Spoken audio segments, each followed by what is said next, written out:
Welcome दोस्तों। आज हम बात करेंगे कुछ शब्द, जो कुछ वर्ड, कुछ सेंटेंस जो हमें कभी ऑफिस में नहीं कहने चाहिए, जिसकी वजह से पॉलिटिक्स बढ़ सकता है। और यही शब्द अगर हम अपने लाइफ टाइम में भी दुनिया में भी नहीं वापरेंगे, हमारी जिंदगी में भी नहीं यूज करेंगे, तो हमको इसका बहुत फायदा होगा। तो वो क्या वर्ड है उसको देखते हैं।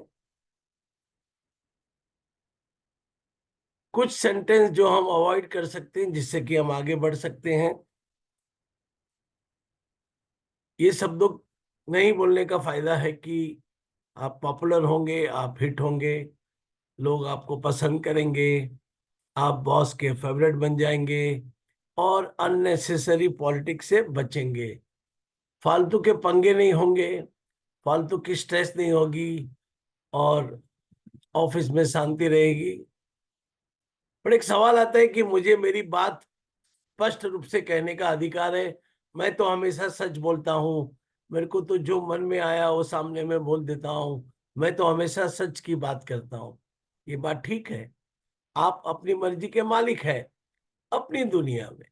बाहर की दुनिया में आपको संभाल कर अपनी बात करनी होगी, जिससे किसी का मन नहीं दुखे, जिससे वातावरण खराब ना हो और आपकी छवि अच्छी हो। तो पहला है, दैट्स नॉट माय जॉब, ये मेरा काम नहीं है।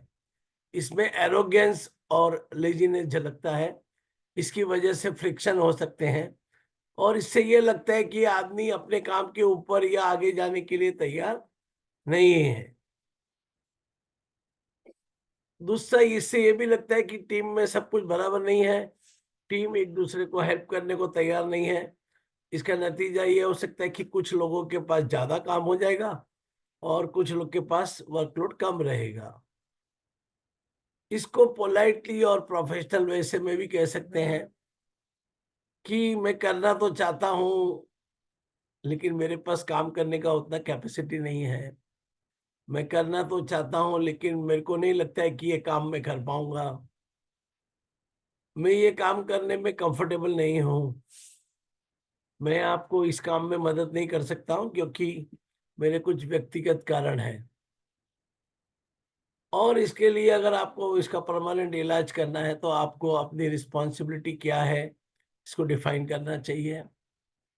और ये जो काम आपको बताया गया है ये किस टीम करेगी, कौन करेगा, उसकी तरफ रिडायरेक्ट करना चाहिए। और जब आपको कहना है तो प्रेम से, प्यार से आप कहिए नो और उसको आप मेंटेन रखिए। कभी कभी ऐसा काम है कि जो आपको अभी करना ही पड़ेगा तो आप अपने जॉब कॉन्ट्रैक्ट में उसको डलवा सकते हैं, लेकिन डिक्लाइन करने के पहले आपका क्या रीजन है वो आप बराबर समझिए। एक दूसरा और खतरनाक है कि आई टोल्ड यू सो, मैंने तो पहले ही कहा था। तो आपने कुछ काम बताया और सामने वाले ने नहीं किया और बाद में आप राइट माने गए, तब आप कह सकते हो आई टोल्ड यू सो। ये कहने में कोई बुरी बात नहीं क्योंकि सच है, लेकिन इससे आपकी अरोगेंस और ऑफेंसिवनेस दिखाई पड़ती है, आपका इगोइस्टिक नेचर दिखाई पड़ता है। इससे ये लगता है कि आप अपना प्रदर्शन कर रहे हैं, आप शोइंग ऑफ कर रहे हैं और सामने वाले को नीचा दिखा रहे हैं। इसको अलग अलग तरीके से कहा जाता है। I told you this might happen, well I warned you, मैं आपको पहले क्या बताया था, और या शायद आपने मेरी बात सुननी चाहिए थी। लेकिन ऐसा है कि जब अपने बारे में भी बात करें तो हम कई जगह रॉन्ग हो जाते हैं, तो हमें ये अच्छा नहीं लगता है कि कोई हमको रिमाइंड करा। इससे हमको फीलिंग ऑफ सेम आती है, अरे मैंने कैसे गलती कर दी। और इससे हमको लगता है कि हम कुछ काम बराबर नहीं कर पा रहे और हमको इससे गुस्सा भी आ सकता है। और ये बोलने से एम्बरेसिंग भी होता है, हमको बिलिटलिंग भी लगता है और इससे हेल्दी वर्किंग रिलेशनशिप नहीं बन पाती है। इसका मतलब ये भी है कि कोई आदमी अपना इंटेलिजेंस के बारे में और फोरसाइट के बारे में क्रेडिट लेना चाहता है, वो ठीक है, लेकिन इससे ये नहीं होना चाहिए कि आप अपना ईगो और अपना इंटेलिजेंस आगे प्रोजेक्ट करके दूसरों को बदनाम कर रहे हो।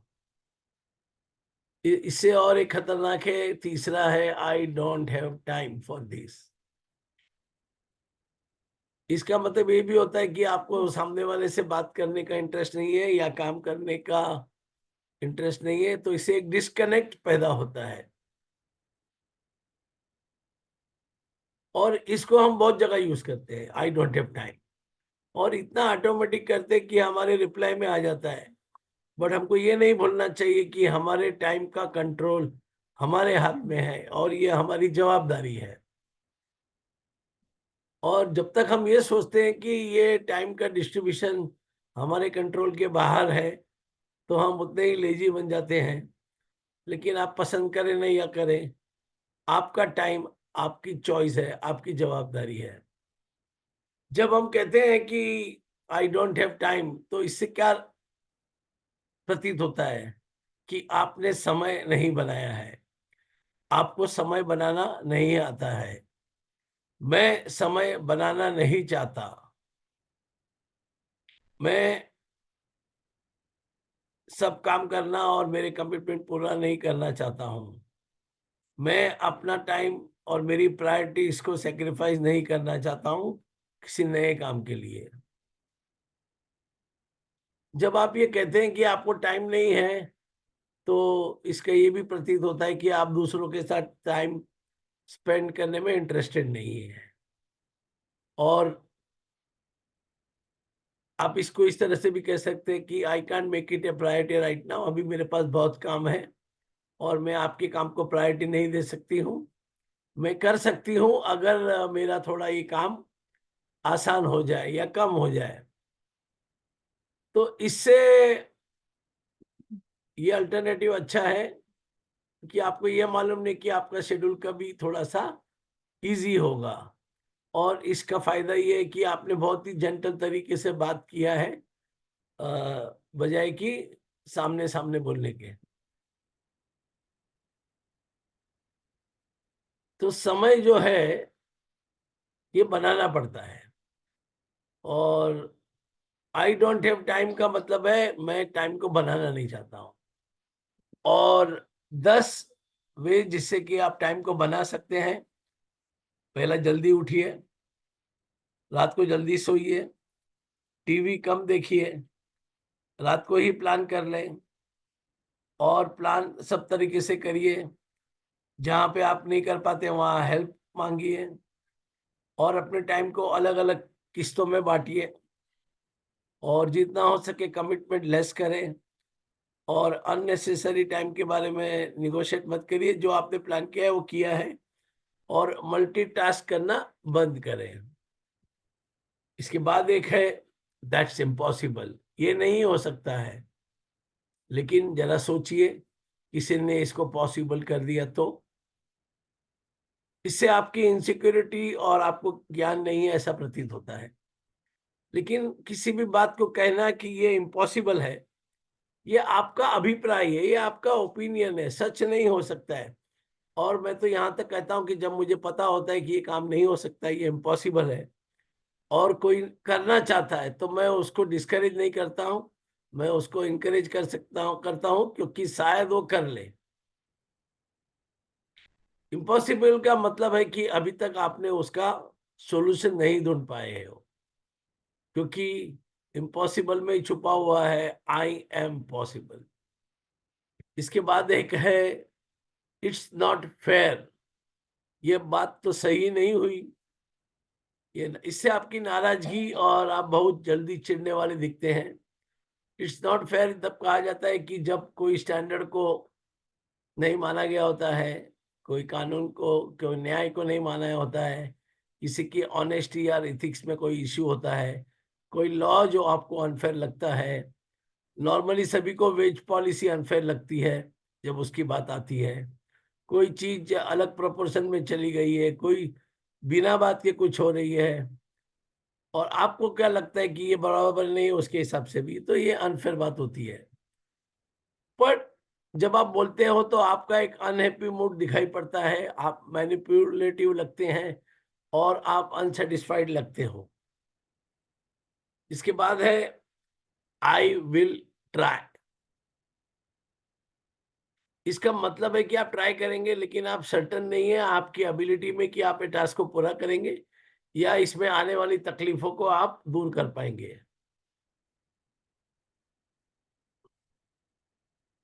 इसका ये मतलब होता है कि आप एफर्ट करेंगे, बट आप कोई कमिटमेंट करना नहीं चाहते। उससे अच्छा है आप कहिए आई विल दिस इन। ये जो फ्रेज है ये इंडिकेट करता है, अगर आप आई ट्राई बोलते हो तो लगता है कि अनसर्टेनिटी है और लेक ऑफ कॉन्फिडेंस है, लेकिन आप जब आई विल बोलते हो तो पूरा वातावरण अलग हो जाता है। एक होता है कि मैं नहीं कर सकता, आई कांट, ये मेरी एबिलिटी में नहीं है, तो किसी को लगता है कि ये आदमी अनेबल नहीं है, ये सुटेबल नहीं है। इसके अल्टरनेटिव आप बोल सकते हो आई कैन ट्राई, बट हमने ट्राई के बारे में भी देखा कि वो सही नहीं है। बट ये आप बोल सकते हो कि I can do it, I will need time to learn it, मैं सीखने के बाद जरूर करूंगा या मैं सीखूंगा इसको। आई कैन डू इट का मतलब है आपने गिव अप कर दिया है। और जब आप कहते हैं कि आप नहीं कर सकते हैं तो आप कुछ बातों को ध्यान में रखिए, क्योंकि परसिस्टेंट काम करते रहिए में फायदा है, और काम को अगर आप चैलेंज मान लेंगे तो बहुत इजी हो जाएगा।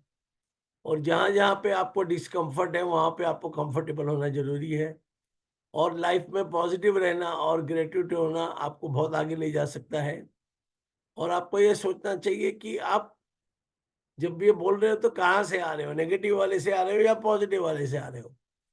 कुछ काम वैसे दिखने को बड़ा लगता है, लेकिन जब उसको छोटे छोटे स्टेप में कर दिया जाता है तो बहुत आसान लगता है। जैसे किसी को एक बहुत डिफिकल्ट ईमेल लिखना है, लेकिन हम ईमेल खोल सकते हैं, उसका ईमेल नंबर डाल सकते हैं, सब्जेक्ट डाल सकते हैं, फिर डियर सर लिखेंगे या डियर मिस्टर मोहन लिखेंगे, फिर धीरे धीरे बातें फ्लो होना शुरू हो जाती है। कोई भी काम आप ना बोलते हो उसके पहले ये सोचना चाहिए था कि ये काम आपके पास आया क्यों और ये आप करना क्यों चाहते हो। सबसे बड़ी बात है कि लाइफ तो अनसर्टन है, इसको एक्सेप्ट करिए। कभी कभी कोई आदमी जबरदस्ती इन्वॉल्व होना चाहता है या टांग अड़ाना चाहता है, तब आप कहते हैं that does not concern you, आप बीच में मत आइए।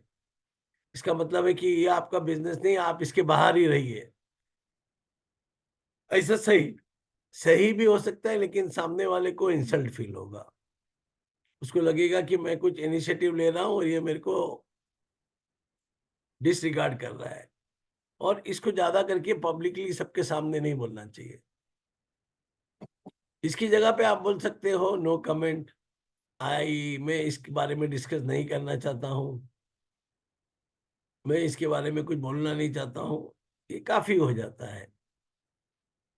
एक है, कभी किसी ने कोई सवाल पूछा और आप उसको बोलते हो अरे ये तो एकदम स्टूपिड सवाल है, इसका मतलब है आप उसको क्रिटिसाइज कर रहे हो और आप उसको इंसल्ट कर रहे हो।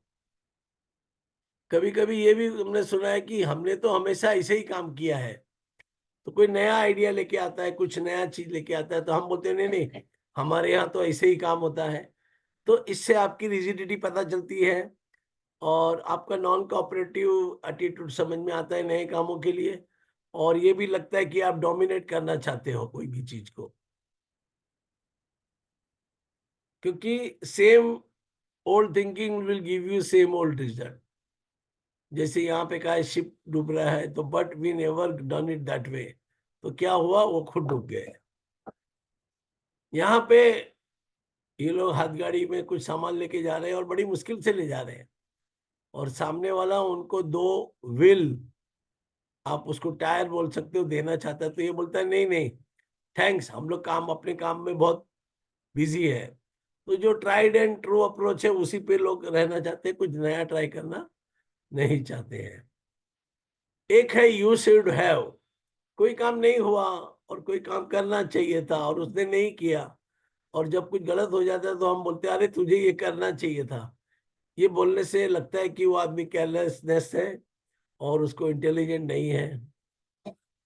और पास्ट मिस्टेक के बारे में बात करना कोई जरूरी नहीं है, जो हो गया हो गया। क्योंकि ये ऐसे जब बोलते हो कि आपने करना चाहिए था, ये ब्लेमिंग भी लगता है। और एक है कि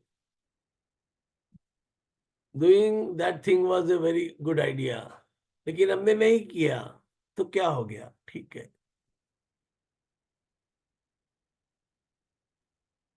और कभी कभी हम लोग ये कहते हैं कि ये सब तुम्हारी गलती थी, तो ये आदमी को बहुत खराब लगता है। गलती है तो भी बोलना खराब लगता है।